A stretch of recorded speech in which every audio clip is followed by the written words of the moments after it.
Hello everyone, this is Saurabh. Welcome to DevOps Tech। So यार, last video में हम लोगों ने देखा था कि कैसे हम लोग अपने वेब पेज पर किसी टेक्स्ट को रेस्पॉन्सिव बना सकते हैं। ये वाली जो वीडियो है ये काफी ज्यादा इंपॉर्टेंट होने वाली है, बिकॉज इसमें हम लोग देखेंगे कि कैसे हम लोग अपने वेब पेज पर बूटस्ट्रैप का यूज कर सकते हैं।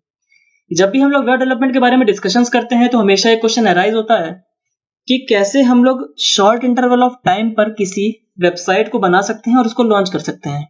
ठीक है, वैसे तो कई सारे प्लेटफॉर्म्स हैं जिसपे आप, अगर कोडिंग आपको नहीं भी आती है तब भी आप इजीली वे में अपनी वेबसाइट बना सकते हो और उसको लॉन्च भी कर सकते हो, जैसे कि wix.com हो गया, और भी कई सारे प्लेटफॉर्म्स हैं।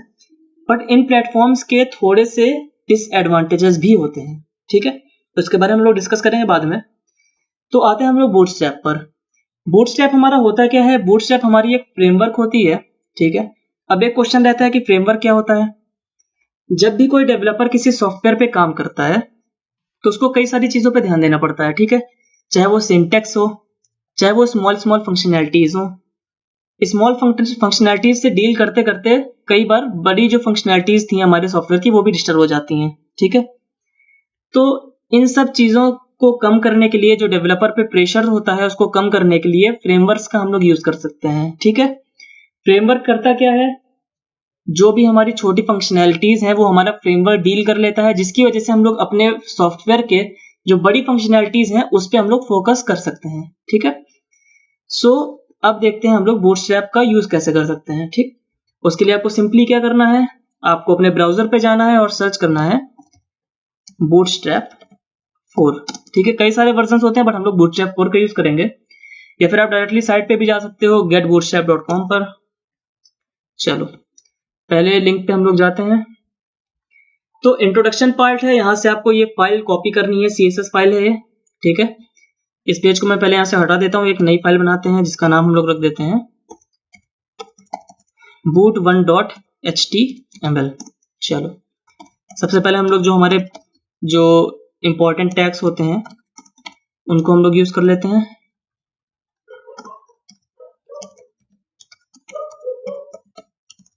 ठीक है,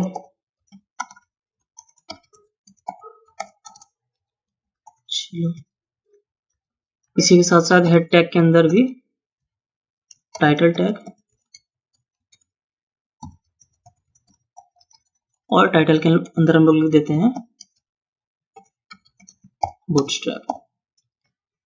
ठीक है, तो सबसे पहले जो मैंने वहां से कॉपी किया था CSS फाइल को, उसको मैं यहाँ पे सिंपली पेस्ट कर दूंगा। ALTZ दबाओगे तो ऑटोमेटिकली ये फिक्स हो जाएगा।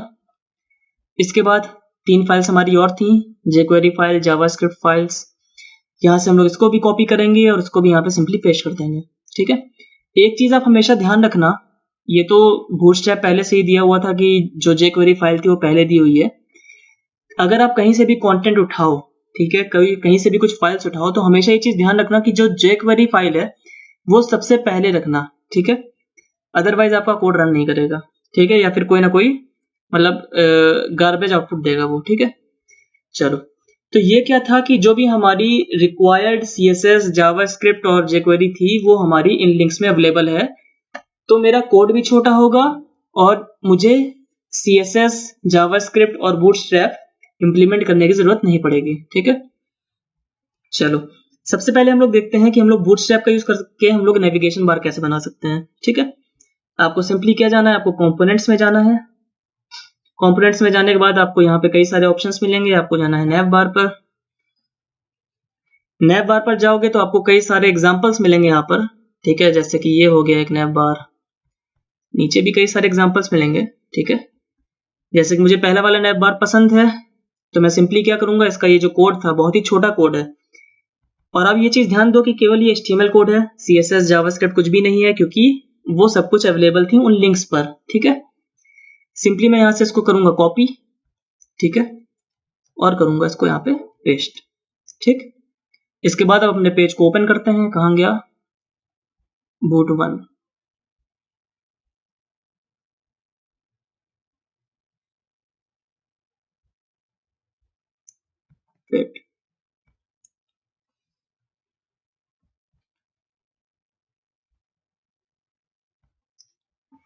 ठीक है, तो ये रहा मेरा पेज। यहाँ पे जो मैंने नेविगेशन बार वहां से सेलेक्ट किया था ये मेरे वेब पेज पर लग चुका है। अब आप ही सोचो अगर मैं ये कोड करने बैठता तो मुझे कितना ज़्यादा टाइम लगता, ठीक है। इसके बाद हम लोग देखते हैं कि कोरोजल का यूज कैसे कर सकते हैं। कोरोजल क्या होता है, आपने कई जगह पर देखा होगा कि कई सारी इमेजेस होती हैं, जब उसको हम लोग एक स्लाइडर की इफेक्ट से, स्लाइडर की हेल्प से उसको हम लोग एक साथ रखते हैं, तो उसको हम लोग बोलते हैं कोरोजल। एग्जाम्पल आपको दिखाता हूं मैं, आपको सिंपली यहाँ पे कोरोजल पे जाना है,